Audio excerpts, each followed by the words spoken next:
தமிழ் இனத்தின் பெருமைக்குரிய திராவிட கவிஞன் என்ற சிறப்புக்கு இவரைப் போல் இன்னொருவர் தகுதியில்லை என்று சொல்லும்படியாக தந்தை பெரியாரின் கருத்துக்களையும் உலகாய்ந்த செய்திகளையும் தன்னுடைய இலக்கியமாக படைத்து காட்டி இன்றும் இந்த இனத்திற்கு தேவையாக இருக்கின்ற புரட்சி கவிஞருடைய பிறந்தநாள் விழாவினை சிறப்பாக நடத்தி கொண்டிருக்கின்ற நம்முடைய பகுத்தறிவாளர் கழகத்தின் மாநில தலைவர், செயலாளர், இந்த நிகழ்வினுடைய தலைவர், புதுமை இலக்கிய தென்றலினுடைய தலைவர் அவர்களுக்கும் இங்கு தொடக்க உரை ஆற்றி இந்த இயக்கத்தின் தொடக்ககால வரலாற்றையும் எடுத்து சொல்லி எப்படியெல்லாம் போராடி வளர்ந்த இயக்கம் என்று மீண்டும் நம்முடைய நினைவலைகளை புதுப்பித்து அமர்ந்திருக்கின்ற நம்முடைய திராவிடர் கழகத்தின் துணைத் தலைவர் ஐயா கவிஞர் அவர்களுக்கும், ஐயா அவர்கள் புரட்சி கவிஞர் பரம்பரையில் வந்த மூத்த கவிஞர்களில் ஒருவர் ஐயா வெற்றியழகன் அவர்கள். அவர்களுக்கு பாவேந்தர் விருது வழங்கப்பட்ட அதே நாள் அதே விழாவில் எனக்கும் விருது வழங்கப்பட்டது என்பது எனக்கு மிகுந்த மகிழ்ச்சிக்குரிய ஒன்று. மற்றும் இங்கு வந்திருக்கக்கூடிய தோழர்கள் அனைவருக்கும் என்னுடைய அன்பான வணக்கங்களை தெரிவித்துக் கொள்கின்றேன். கவிஞர் ஐயா அவர்கள் கூறியதைப் போல புரட்சி கவிஞர் பாடல்கள்தான் என்னுடைய அடிப்படை மேடை. அந்த தளத்தில் இருந்துதான் நான் இன்றைய பயணம் வரை தொடர்ந்து வந்திருக்கிறேன் என்பது எப்பொழுதும் எனக்கு நெகிழ்ச்சிக்குரிய ஒரு நினைவு. தந்தை பெரியாருடைய கருத்துக்களை புரிந்து கொள்வதற்கும் நாம் புரிந்து கொண்டதை மக்களுக்கு எளிய முறையில் எடுத்து சொல்லுவதற்கும் வாய்த்த மிகப்பெரிய ஒரு கருவி, ஒரு ஆயுதம், ஒரு கருத்தாயுதம் என்று சொன்னால் அது புரட்சி கவிஞருடைய கவிதைகள்தான். நிறைய அவருடைய கட்டுரைகள், பல ஆய்வு செய்திகள் ஏராளம் இருக்கின்றன. நாம் இன்றைக்கு தேவை என்ன, இன்றைக்கு தமிழ்நாட்டில் நாம் எந்த விதமான சிக்கல்களை எதிர்நோக்கி கொண்டிருக்கிறோம் என்பதை பார்க்கும் பொழுது மீண்டும் புரட்சி கவிஞரை அதே வேகத்தோடு கொண்டு செல்ல வேண்டிய கடமை நமக்கு இருக்கிறது. அது நம்முடைய பணிகளை மிகப்பெரிய அளவிற்கு எளிமைப்படுத்தும். அத்தகைய வாய்ப்பு எப்பொழுதுமே இலக்கியத்துக்கு உண்டு. அதிலும் புரட்சி கவிஞருடைய கவிதைக்கு மிக மேல் அதிகமாக உண்டு. ஐயா அவர்கள் குறிப்பிட்ட அந்த நிகழ்ச்சிகளை பார்த்தவர்கள் இங்கு சில பேர் இருக்கிறீர்கள். அந்த 7 நாள் 1 வாரம் என்கிற நிகழ்வுகள் கடற்கரையிலே மிகப்பெரிய கூட்டம் கூடியிருக்கும். அப்பொழுது நாம் வழக்காடு மன்றம், பட்டிமன்றம் நடத்தினால் அதில் கலந்து கொண்டவர்கள் யார் யார் என்று நாம் பாராட்டிய பட்டியலைப் போல இன்றைக்கு நகைச்சுவை பட்டிமன்ற பேச்சாளராக புகழ்பெற்றிருக்கிற நண்பர் மோகனசுந்தரம், அப்பொழுது அவர் கல்லூரி மாணவராக எங்களோடு பேச்சு போட்டிகளில் பேசிக்கொண்டிருந்தவர். அவரும் இலக்கிய சுடர் வழக்கறிஞர் ராமலிங்கம், இப்படி பல பேர் நம்மோடு இணைந்து செயல்படக்கூடியவர்களை இணைக்கிற ஒரு களமாக பாவேந்தர் புரட்சி கவிஞருடைய கவிதைகள் இருந்தன. அத்தகைய நிகழ்வுகளை மீண்டும் நாம் தொடர்ந்து நடத்த வேண்டும் என்கிற ஒரு முடிவை மேற்கொள்வது மிக தேவையான ஒன்று. ஏன் என்று சொன்னால் நாம் நிறைய பேசுவது இளைஞர்களிடம் போய் சேரவில்லை. ஏன்னா அவர்கள் உலகம் மாறிக்கொண்டிருக்கிறது. குழந்தைகள் உலகம் அதனின்றும் மாறி இருக்கிறது. இன்றைக்கு இளைஞர்களுக்கு குழந்தைகள் உலகத்தை புரிந்து கொள்ள முடியாது. அந்த அளவிற்கு கருவிகள், அறிவியல் அனைத்தும் அவர்களுடைய உலகத்தை மாற்றி அமைத்திருக்கிறது. நாம் புலம்பி பயனில்லை. இப்போ யாருமே கேட்குறதில்ல, யாருமே பேசுகிறதில்ல, யாருமே படிக்கிறதில்ல, நம்ம கருத்துக்களை சொன்னால் ஏற்றுக்கிறதில்ல என்று நாம் சொல்லி கொண்டிருப்பதில் பயனில்லை. ஏனென்றால் அவர்கள் பார்க்கிற உலகத்துக்குள்ளே நாம் போகிறதே இல்லை. அவங்க தொலைக்காட்சியை போட்டால் சோட்டா பீம் வருது, பீம் யாருன்னு சொல்லி கொடுக்க வேண்டிய அவசியமில்லை. அனுமார் குட்டி அனுமாராக வருகிறார். ஆகவே அனுமார் யார் என்று குழந்தைக்கு தெரிந்து விடுகிறது. மற்ற சின்ன சின்ன கதைகள் எல்லாம் நமக்கு தொடர்பற்ற கதைகள். நாம் அந்த வடிவத்தில் அவர்களுக்குள்ளே போகணும் என்றால் அதுக்கு நமக்கு முதல்ல மீண்டும் எத்தனை வடிவங்களில் நாம் செயல்பட்டோமோ அதற்குள்ளே போக வேண்டிய தேவை இருக்கிறது. அதற்கு நாமே திரும்ப படிக்கணும், நாமே திரும்ப பேசணும், கேட்கணும் புரட்சி கவிஞருடைய கவிதைகளை. அது ரொம்ப காலத்தினுடைய தேவை. ஏன்னா நான் எப்பொழுதும் எந்த பயணத்திலும் சரி, அது பேருந்தாக இருந்தாலும் ரயிலாக இருந்தாலும் விமானத்தில் போனால் அதுக்கு வாய்ப்பில்லை.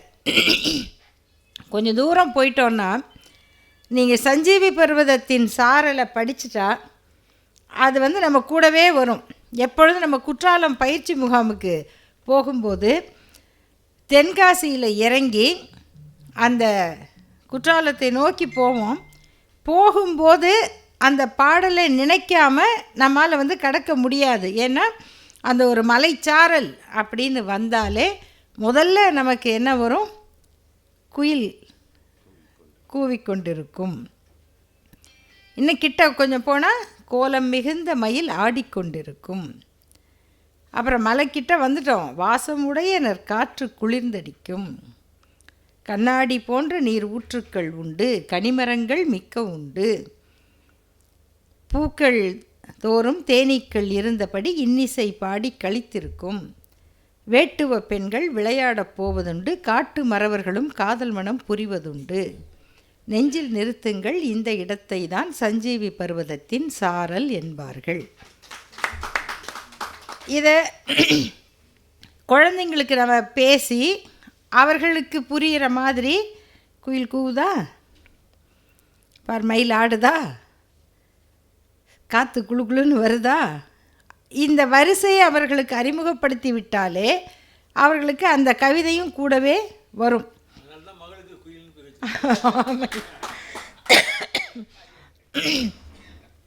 என் தந்தை நடத்திய அச்சகத்துக்கு பேரும் குயில் பண்ணை என்றால் அவர் புரட்சி கவிஞர் நடத்திய குயில் ஏடு, கவிஞர் ஐயா குறிப்பிட்டார்கள் இல்லையா, அந்த குயில் ஏட்டுக்கு என்னுடைய தந்தை முகவர் சேலத்துக்கு. ஆகையினால அந்த குயில் வருகிற அச்சகம் என்பதனால் குயில் பண்ணை என்று அதற்கு பெயரிட்டார். அதனால் குயில் தொடர்ந்து வந்து கொண்டே இருக்கும். எந்த குயிலை பற்றி நினைக்கும் பொழுதே செந்தமிழை செந்தமிழ் நாட்டை சிறை மீட்க எந்தமிழர் உள்ளத்தில் வெந்தணல் ஒன்று விரைந்து வந்ததென்று குந்தி குரலெடுத்து கூவாய் கருங்குயிலே. அந்த குயில் ஒவ்வொரு வீட்லேயும் கூவணும் என்பதனால் அந்த குயில்னு பேர் வைத்தேன். அப்போ அந்த சஞ்சீவி பர்வதத்துக்குள்ளே போனால் நாம் எல்லாருமே பொதுவாக நினைத்து கொண்டிருப்பது, அங்கே அந்த பெண்ணுரிமை குரல் ஒலித்தது, குப்பனுக்கும் வஞ்சிக்கும் காதல். அந்த மலையில் என்ன நடக்குது? நிறைய படித்தவங்க இருப்பீங்க. அந்த மலைச்சாரலில் என்ன நடக்குது? அன்றைக்கி சற்று ஏறக்குறைய ஒரு 4 மணி இருக்கும். அப்படி தான் கவிதையை தொடங்கும். குப்பன் இருக்கிறான், வஞ்சி வருகிறாள், அவன் ஆசையாக நெருங்குகிறான், அவள் அவனுக்கு தடை போடுகிறாள். இந்த மலைக்கு மேலே போனால் 2 மூலிகை இருக்கிறதாம். யார் சொன்னார்கள்? யாரோ சொன்னார்கள். அந்த மூலிகையில் ஒன்றை சாப்பிட்டால் எங்கோ நடப்பது பேசுவது நமக்கு கேட்குமா. அப்போ தொலைக்காட்சியெல்லாம் இல்லை, வானொலி அப்புறம்தான் வருது. அப்போ சொல்லுகிறார்கள், எங்கோ பேசுவது நமக்கு கேட்கும், இன்னொரு மூலிகையை சாப்பிட்டால் எங்கோ நடப்பதை நாம் பார்க்க முடியும், அந்த அதிசய மூலிகை எனக்கு வேண்டும் என்று வஞ்சி கேட்கிறாள். அவன் இல்லை, அதெல்லாம் ரொம்ப சிரமம், சரி போனால் போது ஒரு முத்தம் கொடு என்று கேட்கிறாள். முதல்ல மேலே தூக்கிட்டு போ, அங்கே போனால் மூலிகைக்கு பக்கத்தில் கிடைக்கும் முத்தம் என்று சொல்லுகிறாள். அப்போ தான் இந்த 2 வரி கேள்விப்படுவீங்க.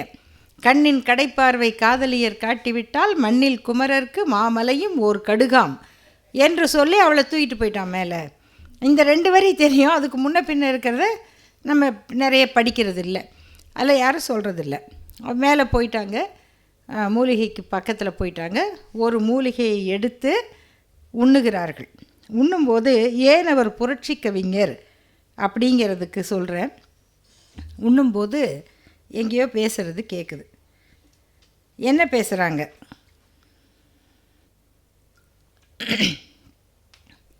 யாரோ பேசுகிறாங்க. இந்த காட்சியை மட்டும் கற்பனை பண்ணி கொள்ளுங்கள். இது இங்கே இல்லை, எங்கேயோ பேசுகிறது தான் கேட்குது. ஒருவர் இன்னொருவரை பார்த்து பேசுகிறார். இத்தாலி தேசம் இருந்து நீ இங்கு வந்தாய். இத்தாலி தேசம் இருந்து நீ இங்கு வந்தாய். 10 தினமாக பாங்காய் உணவுண்ண இவ்விடுதி தன்னில் இருந்து வருகின்றாய். புரிஞ்சிருச்சா? 10 தினமாய் பாங்காய் உணவுண்ண இவ்விடுதி தன்னில் இருந்து வருகின்றாய். எவ்வாறு நான் சகிப்பேன் இந்த கருப்பன் எனக்கெதிரே உட்கார்ந்திருப்பதனை என்றாய். 10 நாளாக சாப்பிட்டு போகிற, இன்னைக்கு இந்த கருப்பன் என் எதிரே உட்கார்ந்திருப்பதை எவ்வாறு நான் சகிப்பேன் என்றாய். தனக்கெனவே நல் உணவு சாலை ஒன்று உண்டாக்கி அங்கவன் சென்றால் அடுக்கும் என்று உரைத்தாய். தனக்கெனவே நல் உணவு சாலை ஒன்று உண்டாக்கி அங்கு அவன் சென்றால் அடுக்கும் என்று உரைத்தாய். இத்தாலி சோதரனே, என்ன மதி உனக்கே? செத்து மடிவதிலும் சேர்ந்து பிறப்பதிலும் இவ்வுலக மக்களிலே என்ன பேதம் கண்டாய்? செத்து மடிவதிலும் சேர்ந்து பிறப்பதிலும் இவ்வுலக மக்களிலே என்ன பேதம் கண்டாய்? செவ்வை பெறும் அன்பில்லார் தீய பேதம் கொள்வார். எங்கள் பிரெஞ்சியர்கள் இப்பேதம் பாராட்ட மாட்டார்கள். எங்கள் பிரெஞ்சியர்கள் இப்பேதம் பாராட்ட மாட்டார்கள். தங்கள் பழங்கீர்த்தி தாழ்வடைய ஒப்பார்கள். பேத புத்தி சற்றும் பிடிக்காது. போ போ போ, பேதம் கொண்டோருக்கு பிரான்சில் இடமில்லை. எங்கே ஆரம்பிச்சது? இப்போ நமக்கு காட்சி புரிந்து விட்டது. இது கேட்கிறது. இவர்கள் இதை கேட்டவுடன், என்ற மொழிதான் இவர் காதில் கேட்டவுடனே நன்று பிரான்சியருக்கு நாக்குளிர வாழ்த்தளித்தார்கள். அதோடு முடிஞ்சுதா? அப்போ இன்னொன்று உண்டால் பார்க்கலாமே என்று மீண்டும் போடுகிறார்கள். ஆனால் மறுபடியும் கேட்குது.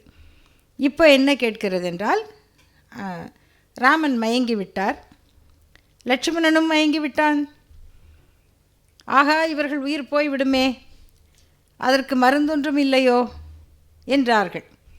ஒருவன் உரைக்கிறான், மருந்து இருக்கிறதே, ஒரு அரிய மூலிகை சஞ்சீவி மலையிலே, அதை சென்று எடுத்து வந்தால் அவர்கள் பிழைப்பார்கள்.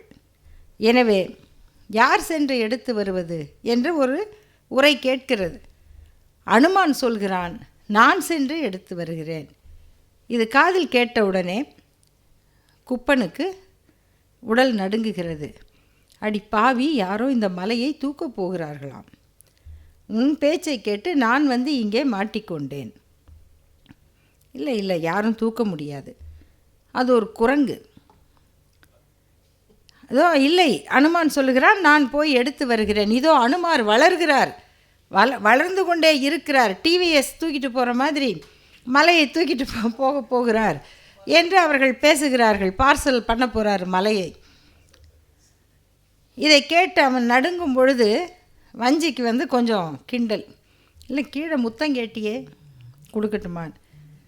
நான் கேட்குறேன், சாகும்போது முத்தமாக கேட்கிறது உனக்கு? எவனோ மலையை தூக்கப் போகிறான், வாயை மூடு என்கிறான். அப்பொழுதுதான் வஞ்சி சொல்லுகிறாள், பெண்ணுக்கு பேச்சுரிமை வேண்டாம் என்றீரோ, மண்ணுக்கும் கேடாய் மதித்தீரோ பெண்ணினத்தை, பெண்ணுரிமை தீரு மட்டும் பேசும் திருநாட்டின் மண்ணடிமை தீர்தல் முயற்கொம்பே என்ற கருத்து இந்த சஞ்சீவி பர்வதத்தில் தான் ஒலிக்கிறது.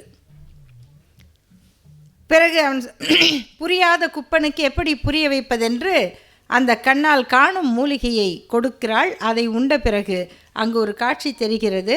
ஒரு மண்டபத்திலே இன்றைய உபன்யாசம் முடிந்தது, நாளை மீண்டும் தொடரும் என்று ராமாயண உபன்யாசகர் அன்றைய வசூலை எண்ணி பெட்டியிலே வைத்து கொண்டிருக்கிறார். மக்கள் கலைந்து போய் கொண்டிருக்கிறார்கள். ஓ, இது அத்தனையும் கதையா?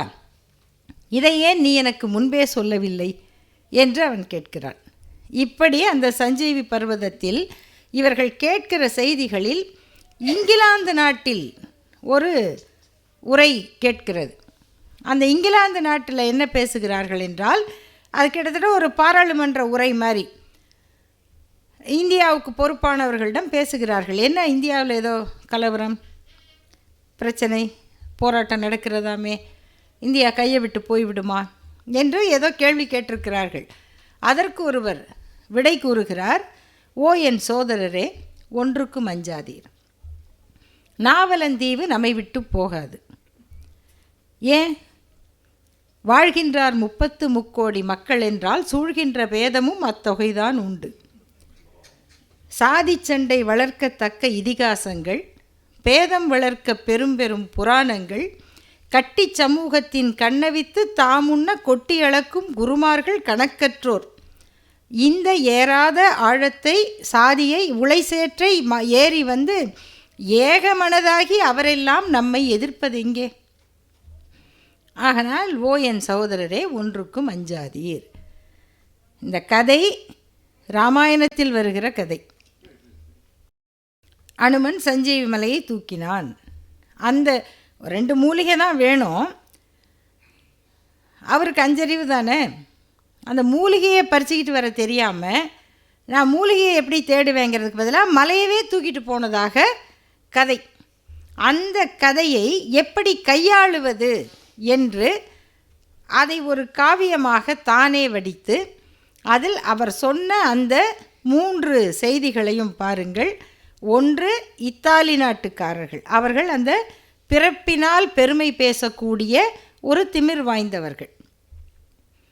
அவன் பிரெஞ்சு நாட்டிலே போய் இருந்து கொண்டு எனக்கு எதிரில் ஏன் ஒரு கருப்பன் உட்கார்ந்து சாப்பிடுகிறான், அவர்களுக்கு தனியாக ஒரு உணவு விடுதி ஏற்படுத்தி கொள்ளக்கூடாதா என்று கேட்கிறான். இது ஒன்று. பாராளுமன்றத்தில் இங்கிலாந்திலே பேசுகிறார்கள், இந்தியா நம் கைவிட்டு போகாது. 3வது, அனுமன் மலையை தூக்குகிறான். எந்த காலத்து புராணத்தையும் அன்று நடக்கிற அரசியலையும் ஒரே காப்பியத்தில் இணைத்து அவர் கொடுத்த பகுத்தறிவு மருந்துதான் சஞ்சீவி பர்வதத்தின் சாரல். தந்தை பெரியார் 5வது வரை குழந்தைகளுக்கு பாரதிதாசன் பாடல்களை மட்டும் வைத்தாலே போதும், குழந்தைகளுக்கு அறிவு வளரும் என்று சொன்னார் என்றால் சும்மாவா சொல்லுவார்? எத்தகைய ஒரு கருத்து இருந்தால், அந்த கவிதைகளின் மீது மதிப்பிருந்தால் ஐயா அவர்கள் அப்படி ஒரு கருத்தை சொல்லுவார். 2வது, ஒரே ஒரு செய்தி மட்டும் சொல்ல வேண்டும்.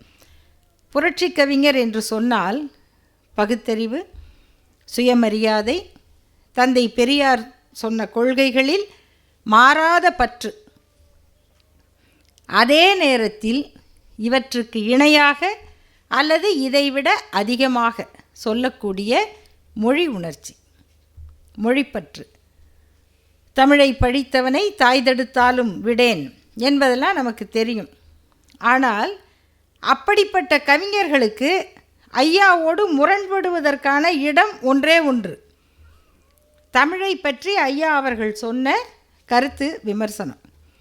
அப்போ தமிழே உயிரே நறுந்தேனே, செயலினை மூச்சினை உனக்களித்தேனே, நைந்தாய் எனில் நைந்து போகும் என் வாழ்வும், நன்னிலை உனக்கெனில் எனக்கும் தானே என்று சொல்லுகிற ஒரு கவிஞர். தமிழ் என்று நினைத்தால் எல்லாம் தள்ளி போய்விடுது. பயிலுறும் அண்ணன் தம்பி அக்கம் பக்கத்து உறவின் முறையார், தயை மிக உடையாள் அன்னை என்னை சந்ததம் மறவா தந்தை, குயில் போல் பேசிடும் மனையாள் அன்பை கொட்டி வளர்த்திடும் பிள்ளை, யாரும் அயலவர் ஆகும் வண்ணம் தமிழ் என் அறிவினில் உரைதல் கண்டீர். அப்போ மொழி, தன் தாய்மொழி தமிழ்னு நினைக்கும் பொழுது எல்லாருமே, குழந்தை உட்பட, அயலவராகி விடுகிறார்கள். இப்படி நினைக்கிற ஒரு கவிஞருக்கு ஐயா அவர்களுடைய விமர்சனங்கள் எப்படி இருக்கும்? அந்த இடத்தில் புரட்சி கவிஞர் எப்படி அதை கையாண்டார் என்பதற்கு நம்முடைய ஐயா ராமநாதன் அவர்கள், நம்முடைய கவிஞர் ஐயா அவர்கள் குறிப்பிட்டதைப் போல அவர்தான் அத்தாரிட்டி. புரட்சி கவிஞருக்கு அத்தாரிட்டி. அவர் இலக்கியம், அவர் மிகப்பெரிய தமிழ் புலமை வாய்ந்தவர். கரந்தை தமிழ் கல்லூரியில் துணை முதல்வராக பொறுப்பு முதல்வராக பணியாற்றியவர். அவருடைய மாணவர் என் தந்தை மட்டுமல்ல, நம்முடைய ஐயா கவிஞர் ஈரோடு தமிழன்பன் அவர்கள் அவருடைய மாணவர். இப்படி உலகம் முழுக்க இருக்கிறார்கள், மிகச்சிறந்த பேராசிரியர்கள் இருக்கிறார்கள். அவர் சொல்லும் பொழுது அந்த ஒரு சின்ன ஒப்பீடு, நான் அதை மட்டும் சொல்லி இந்த கருத்தை நிறைவு செய்கிறேன். தமிழுக்கு பெருமை என்ன?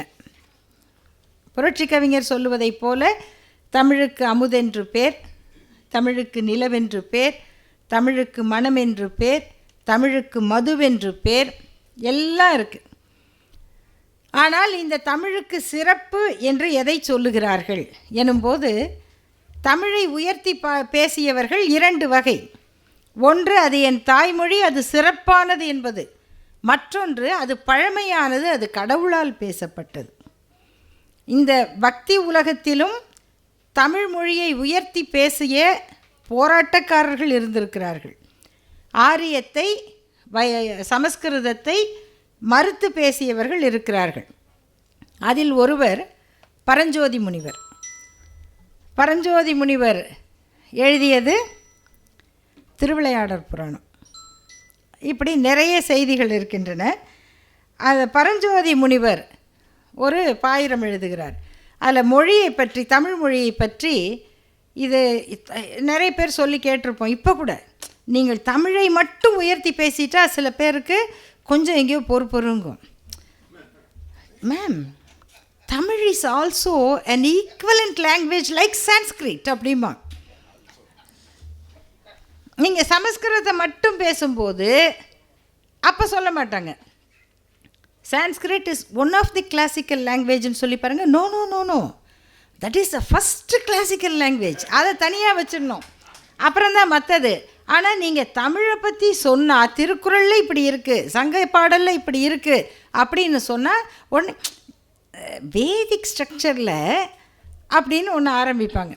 அப்படி எதற்கு எடுத்தாலும் தமிழை எங்கேயாவது உயர்த்த வேண்டி வந்தால் சமஸ்கிருதத்தை போல தமிழும் ஒரு பழமையான மொழி அப்படின்னு பேசிக்கிட்டே இருந்தது. இப்போ இல்லை, அந்த காலத்திலிருந்து. அது நமக்கு தான் எரிச்சலை கிளப்புதா?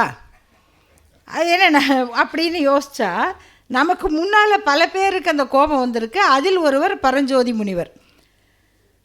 அவர் இன்னும் பகுத்தறிவு கவிஞர் இல்லை. அவர் என்ன பாடினார் என்றால், கண்ணுதற் பெருங்கடவுளும், கண்ணுதல் பெருங்கடவுள் சிவன், கண்ணுதற் பெருங்கடவுளும் கழகமோடு அமர்ந்து பண்ணுற தெரிந்து ஆய்ந்த இப்பசுந்தமிழ். இது சாதாரண தமிழ் இல்லை. கண்ணுதற் பெருங்கடவுளும் கழகமோடு அமர்ந்து பண்ணுற தெரிந்து ஆய்ந்த இப்பசுந்தமிழ் ஏனை மண்ணிடை சில இலக்கண வரம்பிலா மொழி போல். உன் மொழிக்கு இலக்கணமே இல்லை. ஏனை இம்மண்ணிடை இலக்கண வரம்பிலா மொழி போல் என்னிடைப்பட கிடந்ததா எண்ணவும் படுமோ தொண்டர் இது முதல் பகுதி. நீங்கள் அதோடு போய் இதை ஒப்பிடலாமா அப்படின்னு கேட்டுட்டு அடுத்தது சொல்கிறார், எங்கள் தமிழில் என்னென்ன நடந்திருக்கு அதெல்லாம் உங்கள் மொழியில் நடந்திருக்கா அப்படின்னு கேட்குறாரு. தொண்டர் நாதனை தூதிடை விடுத்ததும், கடவுள் தூது போனார் சிவன், ஏதுக்கு அது அப்புறம்.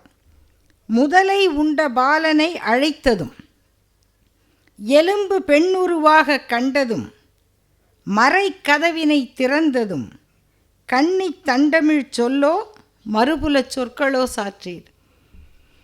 இதெல்லாம் செஞ்சது எது? முதலை உண்ட பாலனை திரும்ப அழைச்சது, திறக்காத கதவு திறந்தது, தமிழ் பாடி. இதெல்லாம் தமிழால் நடந்ததா வேறு எதால் நடந்தது? வேறு புலச்சொற்கள்னா சமஸ்கிருதத்தால் நடந்ததா என்று கேட்கிறார். அப்போ அவரும் தமிழை பெருமை தானே படுத்துகிறார். அது தமிழுக்கு பெருமை தானே என்றால் இதுக்கு ஐயா பதில் சொல்கிறார். அதுதான் மிக மிக முக்கியமானது. நாம் தமிழை எதுக்காக பாராட்டுகிறோம்? இது தந்தை பெரியாருடைய கருத்து. தமிழ் இந்நாட்டு சீதோஷ்ண நிலைக்கு ஏற்றாற் போல அமைந்துள்ளது. இந்நாட்டு நல்வாழ்வுக்கு பண்புக்கு ஏற்றபடி அமைந்துள்ளது. மூட நம்பிக்கையை உண்டாக்கும் கருத்துக்களுக்கு தமிழில் இடமில்லை. நமது மேன்மைக்கு, நமது தகுதிக்கு, நமது முற்போக்குக்கு ஏற்ற மொழி தமிழை விட மேலான மொழி இந்நாட்டில் இல்லை என்பதற்காகவே தமிழை விரும்புகின்றேனே ஒழிய அது அற்புத அதிசயங்கள் விளைக்கக்கூடியது என்பதற்காக அல்ல. நம்முடைய தகுதிக்கு, நமது முற்போக்குக்கு ஏற்ற மொழி தமிழை விட தகுதியானது வேறு எதுவும் இல்லை என்பதற்காக விரும்புகின்றேனே தவிர அது அதிசயங்கள் விளைத்த மொழி என்பதாக அல்ல. அத்தோடு ஐயா நிறுத்திட்டா அவ்வளோதான். ஆனால் அவர் பெரியார். அடுத்து விளக்குறார். கொஞ்சமாக விட்டுட்ட மாதிரி இருக்கும்ல, ஐயா அதை சொல்லலைங்க அப்படின்னு நாளைக்கு யாராவது விளக்கம் சொல்லுவாங்கள்ல, அவங்களுக்கு சொல்லுகிறார். 1000 முதலைகளை அழைத்து வைத்து பாடி பாருங்களேன். 1000 முதலைகளை வைத்து கொண்டு பாடி பாருங்களேன். அவைகளில் எதுவாவது தான் தின்ற ஒரு மீனையாவது கக்குகிறதா? பாலகனை திருப்பி கொடுக்காட்டி போகுது, ஒரு மீனையாவது கக்குகிறதா என்று தாழ்பாலிட்ட சிற்றறையின் முன்னின்றுதான் பாடுங்களேன். இலக்கணப்படியே மனம் உருகி பாடுங்களேன். சிறிதாவது தாழ்பால் அசைகிறதா என்று. அற்புத சக்திகள் நிறைந்த மொழி என்று பிடிவாதம் செய்வது அறியாமைதான். அது தமிழ் பண்பு கூட அன்று. தந்தை பெரியார் சொல்லுகிறார், அது தமிழ் பண்பு கூட அன்று. தமிழில் அதிசயம், மந்திரம், சக்தி முதலிய சொற்களே இல்லை. கருத்தும் பழக்கமும் பண்பாட்டில் இருந்தால்தான் அதற்கு ஒரு சொல் இருக்கும். அப்போ இந்த பழக்கமே எனக்கு இல்லை, பண்பாட்டில் அது இல்லை எனும்போது என் மொழியில் அந்த சொற்கள் இல்லை. 3 சொல் எப்படி பாருங்கள். அதாவது ஒரு பெரிய மொழி ஆய்வாளர் மாதிரி தான் ஐயா சொல்கிறார். அதிசயம், மந்திரம், சக்தி முதலிய சொற்களே தமிழில் இல்லை. அதுக்கப்புறம் இது அப்போ ரொம்ப பழசு, அதுக்கு ஒரு பெருமை இருக்குல்ல. ஐயா சொல்லுகிறார், கொஞ்சம் கூட கடைசியாக என்ன தமிழ் புலவர்கள், எங்கள் அப்பாவும் புலவர் தானே, கொஞ்சம் ஐயா ஒரு மிச்சம் வச்சுட்டா நல்லா தானே இருக்கும் அப்படி தான் நினைப்போம். ஆனால் அவங்களுக்கும், ஆனால் இந்த தலைவர் பின்னால் தான் அத்தனை தமிழ் புலவர்கள் நின்றார்கள். அது எவ்வளவு பெரிய செய்தி பாருங்கள். ஐயா கடைசியாகவும் மிச்சம் வச்சிடாமல் சொல்கிறாரு, ஒரு பாஷையோ ஒரு வடிவமோ அல்லது வேறு பல விஷயமோ எவ்வளவு பழையது, தெய்வீக தன்மை கொண்டது என்று சொல்லிக் கொள்கின்றோமோ அவ்வளவுக்கவ்வளவு அவற்றில் சீர்திருத்த வேண்டிய அவசியம் இருக்கின்றது என்பது அதன் உண்மை தத்துவமாகும். அங்கே தான் ஐயா அதான் பஞ்சு எல்லாம் சொல்ற என்பது தான் கல்லு போன்ற உண்மையாகும் அப்படிம்பாரு. கல்லு போன்ற உண்மை என்பது தான் அதன் உண்மை தத்துவமாகும். இப்போது திருப்பி புரட்சி கவிஞருக்கு வருவோம். அவருக்கு தமிழ் எப்படிப்பட்டது, அவருக்கு தமிழை யாராவது குறை சொல்லிட்டா அவருக்கு எப்படி தமிழை கெடுத்துடுறாங்களே அப்படின்னா எப்படி அந்த கோபம் வரும். கரும்பு தந்த தீஞ்சாரே, கனி தந்த நறுஞ்சுளையே, கவின் செய் முல்லை அரும்பு தந்த வெண்ணகையே, அன்பே, இதெல்லாம் குழந்தை இல்லை, தமிழ்.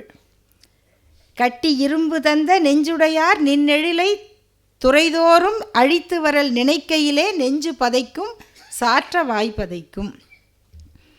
அப்போ ஐயா சொல்கிற இந்த விமர்சனத்தை தமிழுக்கு எதிரானதாக பல பேர் திரித்து பேசுகிறார்கள், இன்றைக்கும் பேசுகிறார்கள். ஆனால் புரட்சி கவிஞர் அப்படி பேசவில்லை.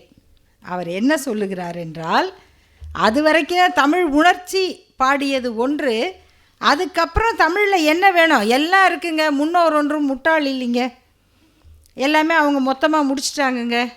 அதை அவன் சொல்கிறான்ல, ராமாயணத்தில் இன்டர்நெட் இருந்துச்சு, மகாபாரதத்தில் செல்ஃபோன் இருந்துச்சு, அது மாதிரி இங்கேயும் சில கோஷ்டி இருக்கும்.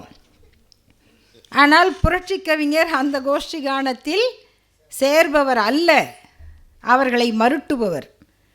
அவர் சொல்லுகிறார் என்னென்ன வேணும். நம்ம நிறைய பாடி கேட்டிருக்கோம். விண்ணிடை இரதமூர்ந்து மேதினி கலக்குதற்கும் பன்னிடை தமிழைச் சேர்த்து பாரினை மயக்குதற்கும் மண்ணிடை வாழை ஏந்தி பகைப்புலம் மாய்ப்பதற்கும் எண்ணிலா தமிழர் உளர் எனும் நிலை காண்பதென்றோ.